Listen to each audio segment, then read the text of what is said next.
अमेरिकी राष्ट्रपति ट्रंप ने अब भारत को अपमानित करते हुए नरक कहा है। अमेरिका का राष्ट्रपति भारत के बारे में इतनी घटिया, इतनी गंदी बातें कहे। अमेरिकी राष्ट्रपति डोनाल्ड ट्रंप ने भारत को नर्क बताया। अमेरिकी राष्ट्रपति डोनाल्ड ट्रंप ने भारत को या भारतीयों को गैंगस्टर्स विद लैपटॉप्स बताया। आज इस डॉलर ने लिमिट क्रॉस कर दी।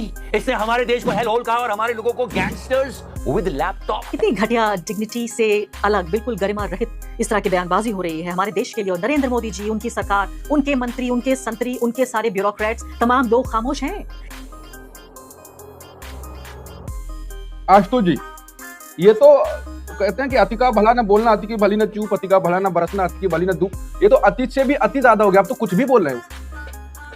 नहीं, कुछ भी नहीं बोल रहे हैं, वो भारत को अपमानित कर रहे हैं। वो किसी दूसरे देश के बारे में क्या बोलते हैं, इससे हमें परेशान होने की जरूरत नहीं, उससे हमें चिंता करने की जरूरत नहीं है। लेकिन हमें चिंता करनी चाहिए और हमारा खून तब खोलना चाहिए जब अमेरिका का राष्ट्रपति भारत के बारे में इतनी घटिया, इतनी गंदी बातें कहे। और उससे भी ज्यादा खतरनाक ये है कि भारत सरकार के मुंह पे ऐसा लगता है जैसे दही जम गई है। वो इस पर किसी तरीके की कोई प्रतिक्रिया नहीं देना चाहते, या प्रतिक्रिया नहीं दे सकते, या प्रतिक्रिया देने की स्थिति में नहीं। ये तीनों ही स्थिति देश के लिए अच्छी स्थिति नहीं है। ये भारत के स्वाभिमान को चोट पहुंचाता है, भारत का जो गौरव है उसको चोट पहुंचाता है। और ये उन लोगों से सवाल पूछा जाना चाहिए। आपने बिल्कुल सही कहा कि इस देश के अंदर ऐसे बेवकूफ लोगों की एक बड़ी फौज इकट्ठा हो गई है कि जब ट्रंप चुनाव लड़ रहे थे तो उनके लिए यज्ञ किया जा रहा था। और ऐसे ऐसे लोग थे जिनका ये कहना था कि व्हाइट हाउस में भारत के लिए एक सनातनी दोस्त होगा।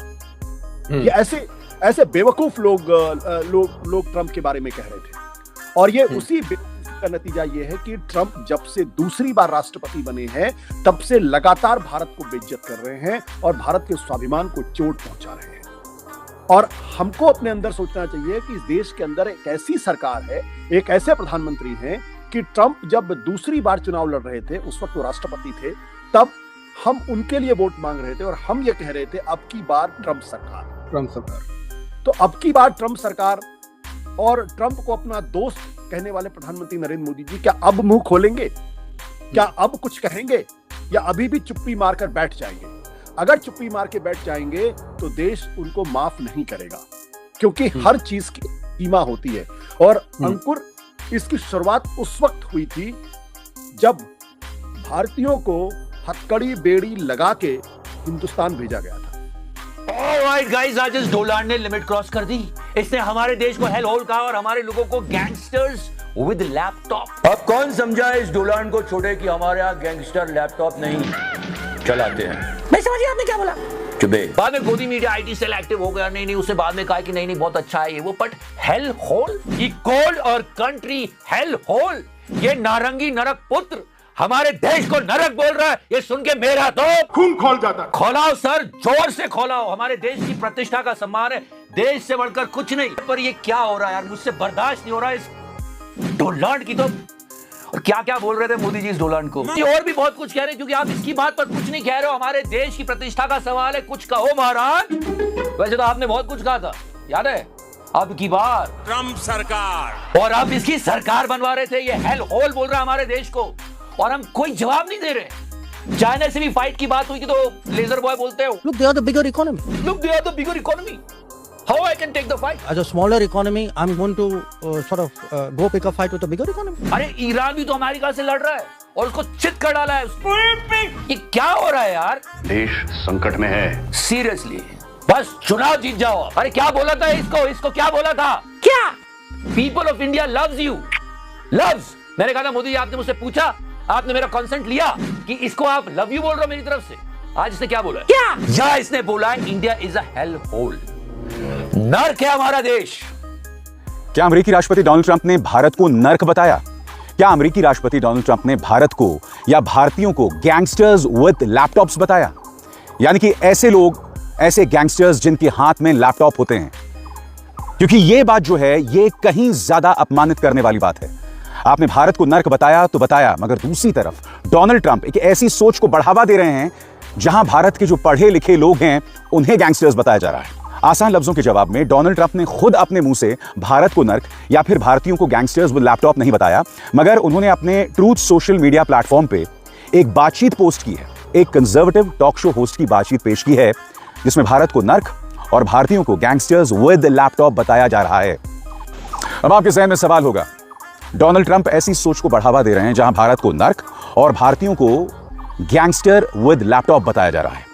तो आपको लगेगा कि प्रधानमंत्री नरेंद्र मोदी सामने आएंगे, क्योंकि इस वक्त ये मत भूलिए पश्चिम बंगाल की सभाओं को संबोधित कर रहे थे। अभी दूसरे चरण का मतदान होने वाला है।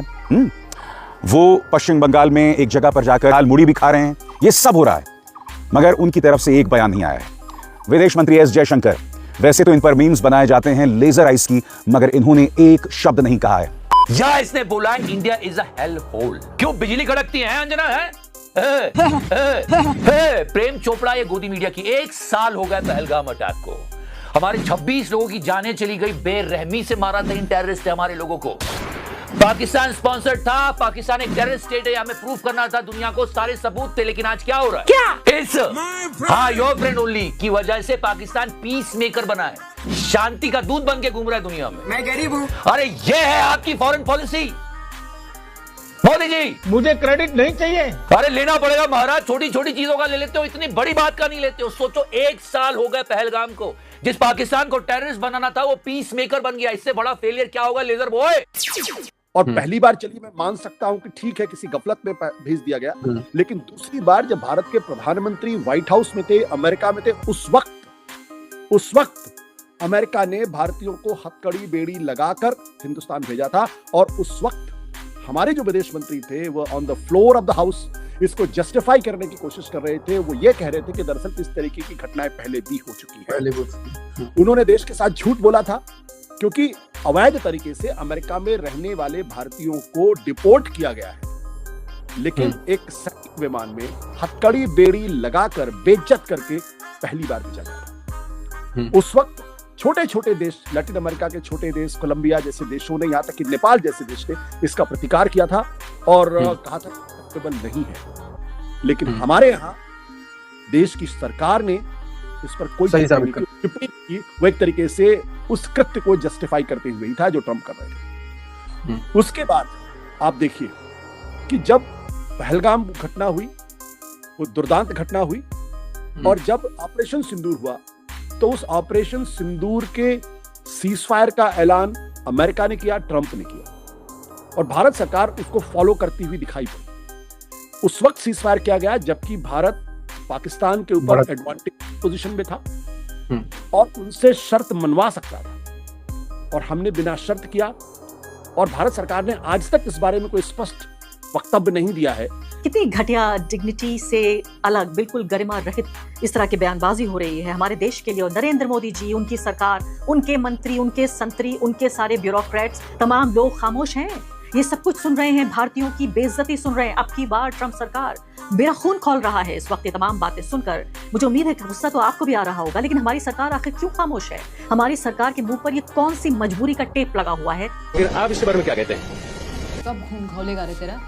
नमस्कार, इस खास कार्यक्रम में आपका स्वागत है। मैं हूं आरफा खानम शेरवानी। अब की बार ट्रंप सरकार, अब की बार ट्रंप सरकार। आपको याद है ये तमाम जो इलेक्शन कैंपेन किया गया था डोनाल्ड ट्रंप के लिए? जी हां, अब की बार ट्रंप सरकार ने जिस तरह से न सिर्फ कि भारत के नेता नरेंद्र मोदी को लगातार जलील किया है पिछले 1 साल में, जो ऑपरेशन सिंदूर के बाद जो युद्धबंदी हुई उसके मुद्दे पर, बल्कि अब पूरी की पूरी भारतीय रेस को, मैं कहूंगी भारतीयों को, 140-150 करोड़ लोगों को अपमानित करने, जलील करने का काम किया है पूरी दुनिया के इतिहास में।